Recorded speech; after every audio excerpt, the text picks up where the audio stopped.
Dre. So ito nga na. Ito na nga. Ito yung naudlot na lakad natin last time. Kasi wala yung na-overlook ko yung schedule ko. Supposedly Monday, Wednesday, Saturday pala siya. Ang nasa isip ko Monday, Wednesday, Friday. So ngayong araw na to makikita na natin yung i-explain na ni doktor sa atin kung ano yung ibig sabihin ng nakita sa ultrasound ko. So, good luck. Tara, biyahin na tayo. Ang lamig pero nakuha akong maligo. Nervous ako. Bye! Abangan natin. So, heto na nga. Pabiyahin na tayo papunta sa kay doktora sa isang gastro. Ayan. Ito yung naudlot kong lakad last time. Pumunta ako ng Friday, Saturday pala ang isket. Saturday dialysis ko. So, ayun, naudlot siya. Kaya, ngayong Monday lang ako nakapunta. So, hindi ito way ng papunta sa may clinic. The other way naman to. Pero, San Fernando pa rin. San Fernando nga ba nakakasakop doon? Oo, para sa San Fernando siya. So, ayan, biyahe ulit kami ni Kuya, ang aking Superman. Ayan, kasalukuyan talaga akong ninenervous dyan. Yung pagmumukha ko, hindi ko maipinta din kahit ako. Dami ko kasing, yung alam mo yung, pray lang naman ako ng pray dyan na sana matapos na, yung makita na kung ano bang problema, ganyan. Ano ang pwedeng gawin, ganun. Yan na yung mga thoughts ko habang nagbibiyahe kami. Kaya yun. Pero thankful ako kasi yung pag-alis namin ni Kuya is maganda ang weather. Hindi umuulan, hindi mainit, kumbaga parang sakto lang. Oo. Sakto lang siya, makulimlim pero walang sign na talagang uulan. Kaya ayun, mas komportable ang aming biyahe, less hassle, kumbaga wala akong worry na baka mabasa o whatsoever kasi last time kasi maulan kaya parang 3 stopover kami bago makapunta ng hospital. So, yun, tara na. Nakatuwa ang kukuhanan yung sarili ko na itsura ko habang nag-iisip. Alam mo yung putlang-putla na ako pero ninenervous talaga. Putlang-putla na ako dahil mababa yung hemoglobin ko. Tapos putlang-putla pa ako dahil ninenervous pati.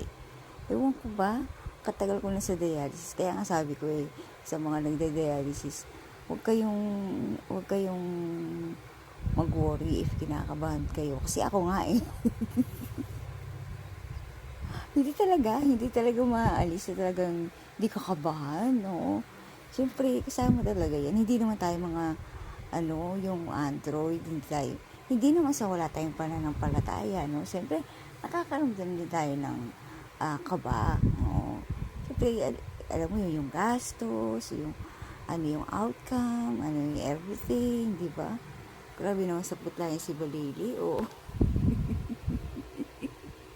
Ayaw ba yan? Nagkakainis? Yun na nga, dahil ako'y tulalay kanina, hindi ko napansin na nandito na pala kami sa may hospital. Nagulat na lang ako, huminto na si Kuya. Yung pala, nasa tapat na kami ng hospital. Nakakaloka. Oo, tapos, yun, ina-assist na kami nung guard. Sa may clinic pala. Katabi ng clinic na to, saan pala to? Sa Mount Carmel. Dito sa may Pampanga. Tawag dito, katabi nito yung hospital mismo. Then sa kabilang parang building is yung mga clinic ng mga espesyalista. So, hindi ko napansin na nandito na pala kami. Oh. Si Balili.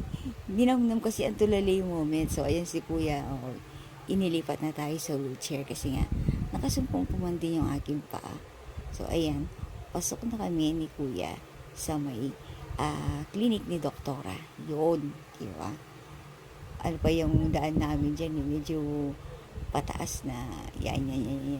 Eh, padiloloko ako ng kuya, mga 5 steps lang. Wala naman pala siyang nasa first floor naman pala nasa ground floor naman pala si doktora. Oo, nakakaloko talaga yung kuya ko, gigil ako. So, ayun yung hallway.